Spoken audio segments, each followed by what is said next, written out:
Good Monday evening, everybody. Zeb here to share with you Amos 4 through 6.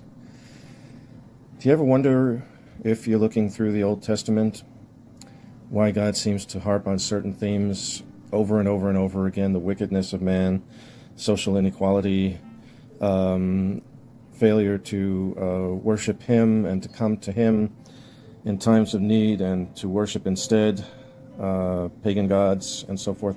It's repeated over and over and over again. And the plagues in Egypt were not the only plagues by a long shot that God has ever set forth on a people. Well, you know what?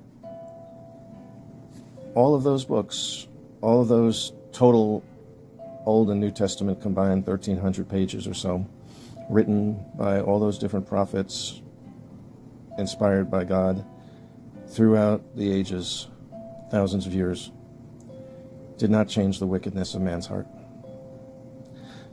So, you talk to somebody, look, you really need to handle this thing that you've got going on. And you don't jump off from that to say, oh, and also you've got this going on and that going on. And that. God is trying to focus on the disease of the wickedness of the heart brought about by the fall. And that's why it's repeated over and over and over again, as it is in Amos 4 through 6, although Amos is one of the earlier times. In this time that Amos was writing in the 700s BC, it was a period of actual, for some of the population, there were people who were very successful, and the society seemed rather stable at the time. But I would compare it to the 1990s in the United States. The racism was kind of swept under the cover, while many blacks and other minorities were being sent off to jail. You've got people rotting in Rikers, even now, the prison near New York City, who have not seen a day in court. And then you have a remnant that is seeking God and has been seeking God and doing so earnestly and diligently, but yet at the same time, you have people that are worshiping Allah and Muhammad. You have millions of gods being worshipped by hundreds of millions, billions of people. In the Shinto religion, in the Hindu religion, in the Buddhist religion. Then you have celebrity worship here in the United States. And that's not even an attempt to reach to something higher. And then you have the elite, who call me conspiratorially minded if you wish, but you know that there's some pretty funky, weird stuff going on in those rich homes where the elite gather, and there's worship of Satan, of Moloch, of Baal. There was recently a huge statue put up of Baal in New York City.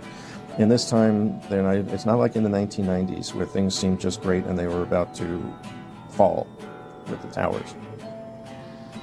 It is very much out in the open that we live in very evil times. Just ask some dude named Diddy and his friends. Now, at the beginning of chapter 4 of Amos, God refers to the women as cows. And that has to do with how they were so self-indulgent and they were so complacent. It's interesting that it's not just the men this time, like it was with Jeffrey Epstein. Primarily it was the men, although Epstein had his woman who was working with him. But now, like Pink and two other top female divas, basically, have deleted everything from their Twitter accounts since, the aforementioned purveyor of absolutely horrible parties that would make Sodom and Gomorrah blush. So what's my point? My point is, how does this affect us personally? take heed to what Diane said this past Sunday, the 22nd, in the service, in her sermon. Realize that not everybody that you see sitting in the pews next to you. Now, don't you all get paranoid, and I don't want to go on any witch hunts, but just realize that, you know, I have to say this about this church. I said to a couple of people last Sunday, the previous Sunday, is the Lord moving in your life? And I was expecting that, I'm not sure what I was expecting, but a couple of people almost resented it, as if I was accusing them or something. No, I just wanted to share in the joy of them being able to say truthfully that the Lord was moving in their lives, because I felt like that was probably what was going on. But a couple of people just kind of seem to take resentment towards it. Now, I don't know if that's because, I have no idea why that is. All that I'm saying is, don't take it for granted. Don't take any of this for granted. Don't take your status in the eyes of the Lord for granted. Don't take, and realize that a big part of what we are to do as Christians, I read something to the congregation a couple of weeks ago where it said that basically what religion is taking care of the orphans and the poor kids and the widows and so forth. The social inequality in this country, in this world, is staggering, and it's getting worse, and we all have something that we can do about it.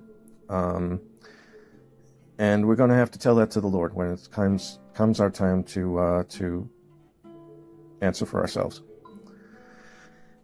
So don't take your salvation for granted. I'll try not to take mine for granted. I'll try to keep all of these things foremost in my heart and in my mind.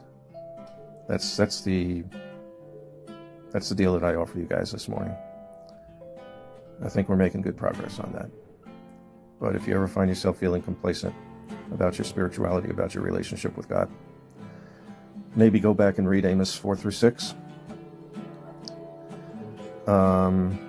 Certain sections in Timothy 2. What Jesus has to say in Matthew 24 about the times that we're living in now. Take all those things to heart. And someday I'd love to see you on that far celestial shore. Love you guys, and see you next time.